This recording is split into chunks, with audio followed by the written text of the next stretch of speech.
Oi pessoal, a nossa aula de hoje vai falar um pouquinho sobre orações coordenadas. Essa aula é importante pensar o seguinte: quando eu penso em oração, eu preciso entender que existem duas classificações para elas: orações coordenadas e orações subordinadas. O que é importante pensar aqui? Na oração coordenada versus na oração subordinada. Qual que é a diferença entre ambas? A diferença entre ambas é a diferença de independência. A oração coordenada ela trabalha independentemente, né? A oração principal não depende da oração secundária, e na oração subordinada a oração principal depende da oração secundária. Isso é muito importante pensar. Uma frase, uma oração, ela pode não existir se a outra não a complementar lá na subordinada. Na oração coordenada isso não acontece. Se eu isolar os termos, o que acontece? As duas têm sentido completo. Olha só, então vamos falar um pouquinho sobre oração coordenada. A oração coordenada é importante pensar que ela se divide em dois tópicos, né? Eu tenho as assindéticas e eu tenho as sindéticas. O que significa dizer isso? As assindéticas eu trabalho com a falta de síndeto. O que seria a falta de síndeto? Falta de conjunção, né? De conectivo. Quando eu tenho a falta do conectivo, o que eu tenho dentro da frase então, professora? A pontuação. E o que mesmo pontuação? Vírgula, reticências, ponto final, ponto e vírgula. Então elas constituem a minha oração. Olha só. Maria, vírgula, caiu, vírgula, trabalhou, vírgula, e assim sucessivamente. Nas orações sindéticas, isso não existe, né? Nós vamos ter então a presença das conjunções. E quais são elas? Nós temos as aditivas, eu tenho as explicativas, eu tenho as adversativas, eu tenho as alternativas e eu tenho as conclusivas. O que significa isso?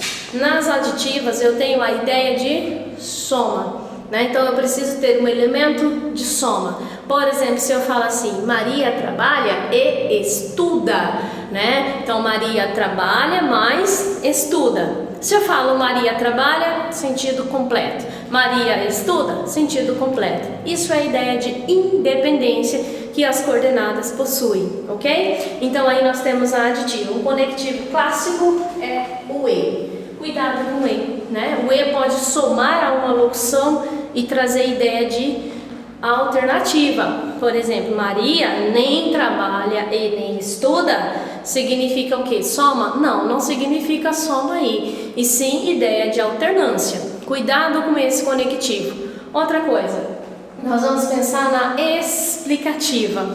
As explicativas, ela trabalha essa ideia de explicação. Qual que é o clássico aqui? O conectivo clássico aqui é o porquê, né? E cuidado, qual é o porquê, professora?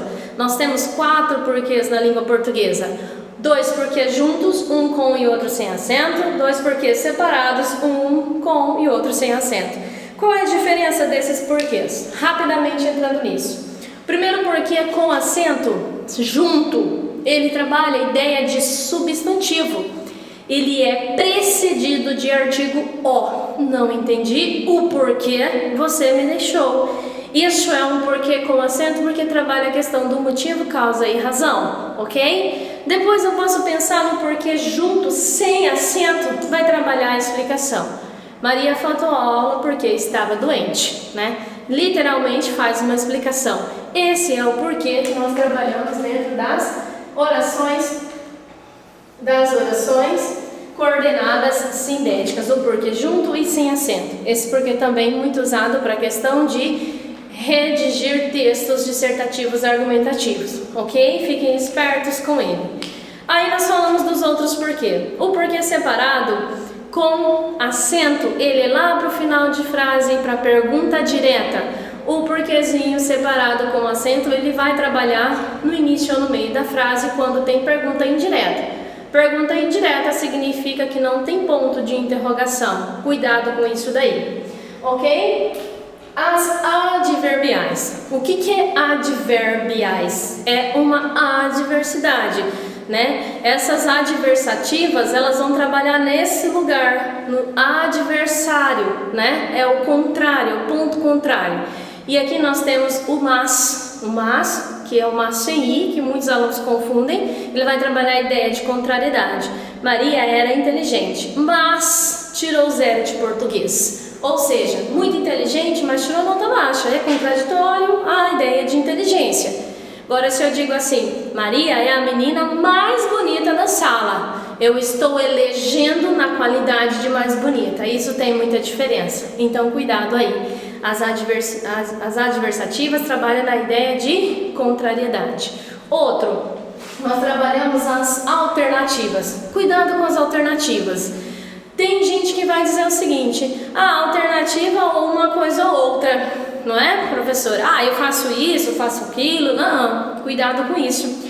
E darei um exemplo para vocês. Eu trabalho ou estudo? Tem como trabalhar e estudar ao mesmo tempo? Não. Cuidado, as alternativas trabalham com a ideia de excludência. Ou você trabalha ou você estuda, ok? Então nós temos aí ou, ora, esses são alguns conectivos que trabalham na ideia de alternância. E o último, não mais importante que os demais, o de conclusão. O de conclusão, como a própria ideia já diz, vai trabalhar na ideia de concluir alguma coisa. O portanto, né? Estudei muito para concurso, porém fui aprovado, né? Eu trabalho a ideia de conclusão, quer dizer, tudo aquilo que eu fiz se concluiu na ideia da minha aprovação. Ou, portanto, cabe ao governo tomar medidas para o Covid-19. Não é uma conclusão? Quem tem que tomar as devidas medidas? O governo. Ok, galera? Fica a dica.